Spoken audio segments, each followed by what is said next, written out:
Pemirsa, hasil operasi penyakit masyarakat yang dilakukan Polda Metro Jaya di kawasan Kalijodo Sabtu lalu, polisi berhasil menyita ribuan botol miras dan senjata tajam. Lalu seperti apa kondisi terkini di Kalijodo? Kita bergabung dengan reporter Cikal Multazam dan juru kamera Indar Mawan dan Sartika Harahap yang sudah berada di lokasi Kalijodo.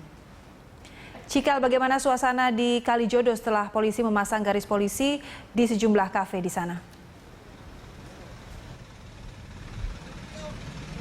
Dora, kondisi saat ini di kawasan Kalijodo masih terpantau cukup kondusif setelah adanya operasi pekat yang dilakukan oleh aparat beberapa waktu yang lalu. Kami pun di sini masih melihat sejumlah kafe yang berada di kawasan Kalijodo, baik itu yang berada di kawasan Jakarta Barat maupun Jakarta Utara, masih kondusif dan masih disegel di polis line atau garis polisi. Hal itu pun yang menyebabkan hari ini kondisi masih sangat kondusif. Kita bisa melihat pada saat pagi hingga siang tadi warga masih melakukan aktivitasnya, di mana ritual keagamaan masih dilakukan di sejumlah gereja dan juga masjid yang ada di kawasan Kalijodo ini. Dan dari informasi yang kami dapatkan, memang sejumlah warga memilih untuk pulang ke kampung halaman mereka bagi mereka yang tidak mempunyai identitas atau KTP warga Jakarta, dan juga bagi warga yang memiliki KTP, memilih sebagian besar di antara mereka telah memilih untuk direlokasi ke rumah susun yang sudah disediakan oleh Pemprov DKI Jakarta. Meskipun kondisi cukup kondusif di kawasan Kalijodo ini, namun tim pengamanan, tim gabungan baik dari TNI maupun kepolisian masih berjaga dengan ketat di setiap lokasi atau setiap kawasan di Kalijodo ini, di mana kami mendapatkan informasi ada sekitar 620 personel tim gabungan dari TNI dan kepolisian, dari gabungan Sabara dan juga Brimob. Tentunya ini adalah dari razia yang kemarin ditemukan ada sejumlah senjata tajam ditemukan, dikhawatirkan adanya perlawanan yang akan dilakukan. Maka dari itu pengamanan tetap dijaga oleh kepolisian baik di kafe di kawasan Jakarta Barat maupun yang berada di kawasan Jakarta Utara. Demikian, Dora, kondisi saat ini masih kami memantau masih kondusif dan juga masih terpantau aman di kawasan Kalijodo ini. Dora. Ya, Cikal, kita ketahui bahwa surat peringatan sudah dilayangkan kepada warga tanggal 18 Februari yang lalu dan akan berlaku 11 hari ke depan.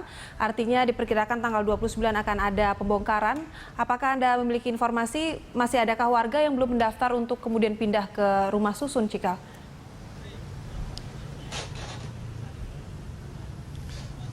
Jika kita melihat beberapa waktu yang lalu ada sejumlah warga yang melakukan penolakan, namun ini adalah komitmen yang diutamakan oleh Pemprov DKI Jakarta sehingga membuat para warga ini memilih untuk pindah ataupun tidak memaksakan untuk tetap tinggal atau melakukan perlawanan.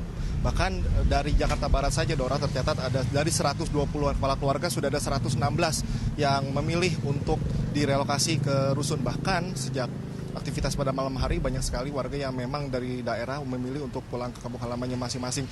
Namun di kawasan Jakarta Utara masih ada sedikit penolakan dari warga, namun para warga tersebut tidak berani untuk melakukan perlawanan, hanya saja mereka menyampaikan keluhan untuk kemauan mereka untuk lebih memilih tinggal di Kalijodo. Namun saat ini di beberapa kawasan sudah ada listrik atau air yang dipadamkan, tidak ada aliran air untuk sementara di beberapa kawasan, dan menurut rencana nantinya pada tanggal 25 Februari nanti, aliran listrik yang berada di kawasan Kalijodo ini akan sepenuhnya dipadamkan, dan juga aliran air pun sepenuhnya dipadamkan. Ini karena sudah ada SP2 dari Pemprov dan akan menjelang SPB atau surat perintah pembongkaran. Dan mau tidak mau, Dora, kawasan ini harus steril, dan juga itulah sebabnya dari pihak Pemprov menyatakan bahwa tanggal 25 nanti akan dipadamkan baik itu air maupun listrik. Ini pun yang menyebabkan para warga tidak memiliki pilihan lain selain untuk meninggalkan kawasan Kalijodo ini. Dora. Baik, terima kasih Cikal atas laporan Anda langsung dari Kalijodo. Cikal Multazam dan juru kamera Indar Mawan dan Sartika Harahap langsung dari Kalijodo, Jakarta Utara.